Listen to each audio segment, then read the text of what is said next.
நம்ம முத்துவேலை டெஸ்ட் பண்ணி முடிச்ச டாக்டர் கடைசியா இப்படி ஒரு ட்விஸ்டை எதிர்பார்த்திருக்க மாட்டாங்க. தலையில பெரிய இடியை தூக்கி போட்ட மாதிரி பதில சொல்லவும் இதை தாங்கிக்க முடியாத நம்ம கதிர் என்ன பண்றாங்க அப்படிங்கறத தான் இந்த ஸ்டோரியில பார்க்க போறோம். ஸ்டோரி பிடிச்சிருந்தா மறக்காம லைக் பண்ணிட்டு கண்டினியூ பண்ணுங்க.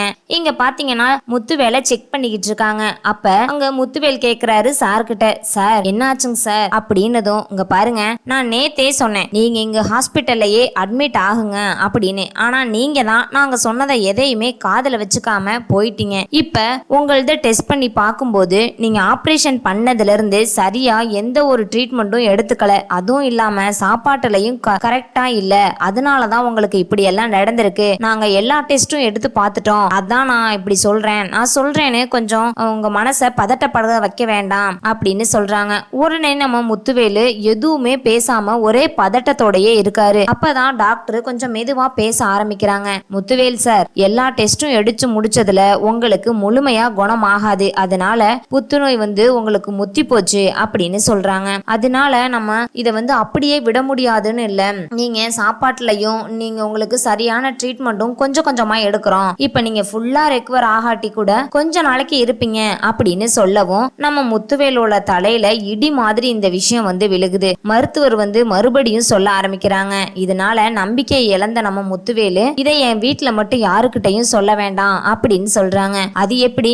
உங்களுக்கு இருக்கிற அந்த வீக்னஸ் சொல்லாம இருந்தா கடைசியில நீ என்ன ட்ரீட்மெண்ட் எடுத்தேன்னு உங்க வீட்டுல இருக்கவங்க என்ன திட்ட மாட்டாங்களா அப்படின்னதும், எனக்கு என்னால முடிஞ்ச வரைக்கும் அவங்களோட நான் சேர்ந்து சந்தோஷமா இருக்கணும்னு நினைக்கிறேன். நான் நல்ல வாழ்க்கைய வாழணும்னு நினைக்கிறேன். நீங்க தயவு செஞ்சு எனக்கு இந்த ஒரு உண்மையை மட்டும் பண்ணுங்க அப்படின்னு சொல்றாங்க. என்னால முழுசா கியூர் ஆக முடியாதுன்னு எனக்கு தெரியும் அப்படின்னு சொல்லிக்கிட்டு முத்துவேல் கையெல்லாம் நடுங்குது. கண்ணீர் வந்துகிட்டே இருக்கு. உடனே டாக்டர் வந்துகிட்டு, இங்க பாருங்க சார், நான் உங்களை கஷ்டப்படுத்தணும் அப்படிங்கிறதுக்காக இதை சொல்லல. யாராலையும் கேன்சர் வந்துருச்சு அப்படின்னா துல்லியமா ரெக்கவர் ஆக முடியாது. அதை தாங்க சார் சொல்றேன் அப்படின்னு சொல்றாங்க. இங்க வெளியே நம்ம கதிர் பார்த்துக்கிட்டே இருக்காரு. பார்த்துக்கிட்டே இருந்துட்டு, என்ன இவங்க ரெண்டு பேரும் பேசிக்கிட்டு இருக்காங்க, சார் நம்ம கிட்ட தானே எப்பயும் சொல்லுவாரு அப்படின்னு வெயிட் பண்ணிக்கிட்டு இருக்காங்க. இவர் வரணும்னு சொல்லிட்டு வெயிட் பண்ணிக்கிட்டு இருக்கும் போதுதான் நம்ம கதிர் சார் நான் உங்ககிட்ட ஒரு ரிப்போர்ட் கேட்கணும் அப்படின்னு சொல்றாங்க. என்ன தம்பி, எல்லாமே உங்க மாமனார் கிட்ட சொல்லிட்டேன் அப்படிங்கிறாங்க.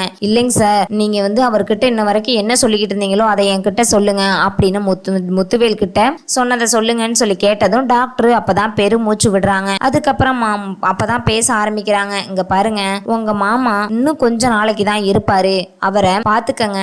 அவரோட சரியா ட்ரீட்மெண்ட் எடுத்துக்காதனால இப்படி ஆயிடுச்சு அப்படின்னு சொன்னதும் நம்ம கதிருக்கு கோவம் தாங்க முடியல. அவரோட சட்டைய பிடிச்சு, என்னடா ஆளாளுக்கு என்னென்னமோ சொல்றீங்க, ட்ரீட்மெண்ட் பண்ணுங்க, 10 லட்சம் ரூபாய் கட்டி இவருக்கு ஆபரேஷன் பண்ணிருக்கோம், ஃபுல்லா கியூர் ஆகணும் நீங்க தானே சொன்னீங்க. ஆனா இப்ப பணத்தை எல்லாத்தையுமே வாங்கிக்கிட்டு மொத்தமா கையை விரிச்சிட்டீங்க. இப்ப நாங்க எங்கன்னு போறது? உங்களுக்கெல்லாம் மனசாட்சி இருக்கா கொஞ்ச நாச்சும் அப்படின்னு சொல்லி கதறாங்க. இங்க பாருப்பா தம்பி, உண்மையதான் நாங்க சொல்றோம், இத நாங்க அவர்கிட்டயே சொல்லிட்டோம் அப்படின்னு சொன்னதுமேட்டு, எதுக்காக அவர்கிட்ட சொன்னீங்க? ஒரு பேஷண்ட் கிட்ட யாராச்சும் இதை சொல்லுவாங்களா? அவங்க கூட இருக்கவங்கள்ட்ட தானே சொல்லுவாங்க.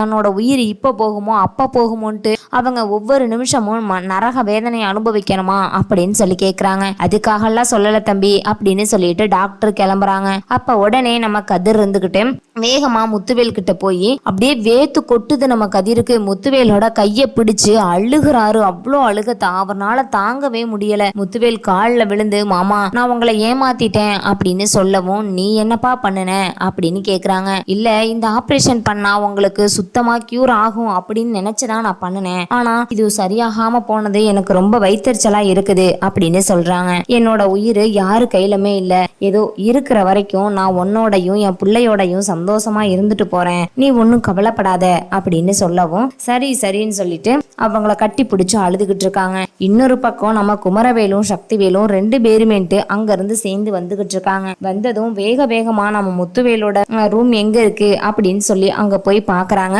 அங்க நம்ம கதிரும் முத்துவேலும் அழுதுகிட்டு இருக்காங்க. அப்ப உடனே இங்க போய் பாத்தீங்கன்னா, அண்ணே என்னண்ணே உனக்கு இங்க கேன்சர் இருக்கு அப்படின்னு எங்க கிட்ட ஏனே நீ சொல்லாம இந்த உண்மையை மறைச்சிட்ட அப்படின்னதும், அதெல்லாம் ஒண்ணும் இல்ல, உனக்கு யாரா சொன்னா அப்படிங்கிறாங்க. இல்லண்ணே, எங்களுக்கு எல்லா உண்மையும் தெரிஞ்சிருச்சு, இதுக்கப்புறமும் எங்க கிட்ட நீங்க மறைக்கணும்னு நினைக்காதீங்க. நான் உங்களுக்கு அப்படி என்னன்னே கஷ்டத்தை கொடுத்துட்டேன்.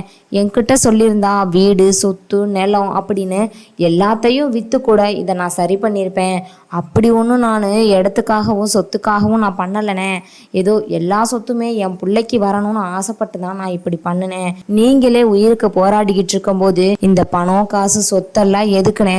நீங்க வேர்வை சிந்தி இந்த உழைச்சது, அங்க இருக்கிறது தண்ணி இல்ல உங்களோட வேர்வை, அங்க வீட்டுல இருக்கிறது பாலெல்லாம் இல்ல உங்களோட ரத்தம். அவ்வளவு கஷ்டப்பட்டு நீங்க இந்த வீட்டை குருவி சேர்க்கிற மாதிரி இந்த சொத்தெல்லாம் சேர்த்து வச்சீங்க. உங்களோட உயிர் இன்னைக்கு போற நிலைமையில இருக்கும்போது நான் மட்டும் இதை வச்சு என்னன்னே பண்ண போறேன் அப்படின்னு சொல்றாங்க. இங்க பாருப்பா, எனக்கு ஒன்னும் இல்ல, எனக்கு சரியாயிடுச்சுன்னு சொல்லிட்டாங்க. அப்பயே எனக்கு ஒண்ணுனா நீங்க தாங்க மாட்டீங்கன்னு தான் உங்ககிட்ட நான் எதையும் சொல்லல அப்படிங்கிறாங்க. அப்ப உடனே அவங்க ஒய்ஃப் இருந்துகிட்டு அப்படியே கட்டி பிடிச்சு அழுகுறாங்க. ஏங்க, நீங்க இல்லாத வாழ்க்கையை என்னால நினைச்சு கூட பார்க்க முடியல அப்படின்னு சொல்லவும் முத்துவேல் சொல்றாரு, எனக்கு தான் எதுவுமே ஆகலைன்னு சொல்றேன்ல, நீ ஏமா மனசுல கலங்கிட்டு இருக்க? நீ ஒன்னும் கவலைப்படாத. நான் இல்லாத இடத்துல நீ என் பொண்ணை பார்த்துக்கணும். நம்ம பொண்ணுக்கு அப்பா அம்மா 2 பேருமே இல்லாம போனா எப்படிமா அப்படின்னு சொல்லி கேக்குறாங்க. அப்ப உடனேன்ட்டு அதுக்கு இல்லைங்க, எனக்கு ரொம்ப மனசு கஷ்டமா இருக்கு அப்படிங்கிறாங்க. இதுல கஷ்டப்பட ஒன்னும் இல்லை, கடவுள் இருக்காரு, கடவுள் எல்லாருக்கும் ஒரு நல்ல வழியை காட்டுவாரு அப்படின்னு சொல்றாங்க. அதுக்கப்புறம் இவங்க கொஞ்சம் கொஞ்சமா மனசு வேதனைப்பட்டு போய் இருக்கும்போதுதான் நம்ம கதிர் இருந்துகிட்டு, அத்தை அதெல்லாம் ஒன்றும் இல்லை, நீங்க வாங்க நான் மாமாவை பார்த்துக்கிறேன் அப்படின்னு சொல்றாங்க. அப்ப உடனே குமார் இருந்துகிட்டு, பெரியப்பா நான் பண்ணது எல்லாமே தப்பு பெரியப்பா அப்படின்னு காலில் விழுந்து மன்னிப்பு கேட்குறாங்க. அப்ப உடனே முத்துவேலு குமரவேலுக்கு ஒரே ஒரு அட்வைஸ் மட்டும் பண்றாரு. இங்க பாருப்பா, இந்த உலகத்துல நிலையானது பணமோ காசோ பொருளோ கிடையாது, உண்மையான அன்பு. அந்த உண்மையான அன்பு இருக்கவங்களே எல்லாருமே நல்லவங்களா மட்டும்தான் இருப்பாங்க. எனக்கு ரொம்ப சந்தோஷமா இருக்கு. உன்னை யாராலையும் எதுவும் பண்ண முடியாது, நீ எனக்கானவன். நீ இப்ப மட்டும் சொல்றேன், ராஜிக்காகவும் இங்க கதிர்காகவும் நீ இந்த பணம் காசு இது எல்லாத்தையுமே ஆசை பிடிச்சவனா இருந்தா கூட எனக்கானவன், நீ ரொம்ப நல்லவன், உனக்கு என்ன தேவைங்கிறத நான் பார்த்து பார்த்து பண்ணுவேன்பா அப்படின்னு சொல்றாங்க. அதுக்கப்புறம் தான் இவங்களுக்கு குமார மனசார மன்னிப்பு கேட்கிறாரு. சித்தப்பா பெரியப்பா, இவ்வளவு நாள் நான் கூறுகிட்டு போய் இருந்துட்டேன், இப்ப என் கண்ணை திறந்து வச்சிட்டீங்க. உண்மையாலுமே இதுக்கப்புறம் எனக்கு பணம் காசு எதுவுமே முக்கியம் இல்ல, என்னோட சொந்த பந்தம் எனக்கு நீங்க என் கூட இருந்தா எனக்கு அதுவே போதும், உங்களை விட்டு என்னால இருக்க முடியாது அப்படின்னு சொல்லிக்கிட்டு இருக்காங்க. அதுக்கப்புறம் டாக்டர் உள்ள வராங்க. உள்ள வந்ததுமேட்டு அந்த ரிப்போர்ட்ஸ் எல்லாம் எடுத்துக்கிட்டு மறுபடியும் இவருக்கு ஒரு பிளட் டெஸ்ட் பண்ணணும்னு பிளட்டை எடுக்கிறாங்க. அப்போ உடனே குமார் இருந்துக்கிட்டு, சார் எங்கள் பெரியப்பாவை நாங்கள் டிஸ்சார்ஜ் பண்ணி கூட்டிகிட்டு போயிடலாம்ல அப்படின்னு சொன்னதும், ஏன்பா தம்பி நீ எல்லாம் படித்தவன் தானே, நான் அப்பயே சொன்னேன் இவரை இன்னைக்கு மட்டும் இங்கே இருங்கன்னு, ஆனால் இவர் நான் சொன்னதை கேட்கவே இல்லை, இப்போ இவ்வளோ பெரிய பிரச்சனையை அனுபவிச்சுக்கிட்டு இருக்காரு. இதெல்லாம் நான் சொல்லி எங்கே தெரிய போகுது? உங்களுக்கு கண்டதை மனசில் போட்டு குழப்பிக்கிட்டு தான் இருக்கீங்களே தவிர மற்றவங்க என்ன பண்ணுறாங்க, எந்த அளவுக்கு கஷ்டத்தில் இருக்காங்கன்னு யாருமே நினச்சி பார்க்க மாட்டேங்கிறீங்க.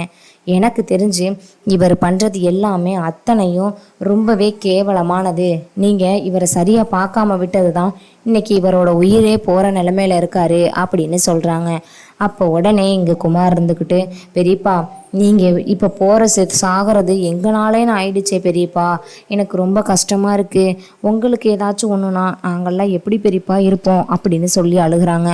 இங்கே பாருடா குமார், எனக்கு எதுவும் ஆகாது, உன் பெரியப்பன் உன்னை விட்டு எங்கேயும் போகமாட்டேன், உன் கூட தான் இருப்பேன், நீ ஒன்றும் கலங்காத அப்படின்னு சொல்றாங்க. அதுக்குள்ள பெரியப்பா, எனக்குன்னு அம்மா அப்பா எல்லாமே சின்ன வயசுல இருந்து நீங்க தான் என்ன வளர்த்தீங்க, அப்படி இருக்கும்போது இன்னைக்கு நீ உங்களுக்கு ஒண்ணுனா என்னால எப்படி அதை தாங்கிக்க முடியும் அப்படின்னு சொல்லி முத்துவேலை விட்டு பிரியாம இருக்காங்க நம்ம குமார்.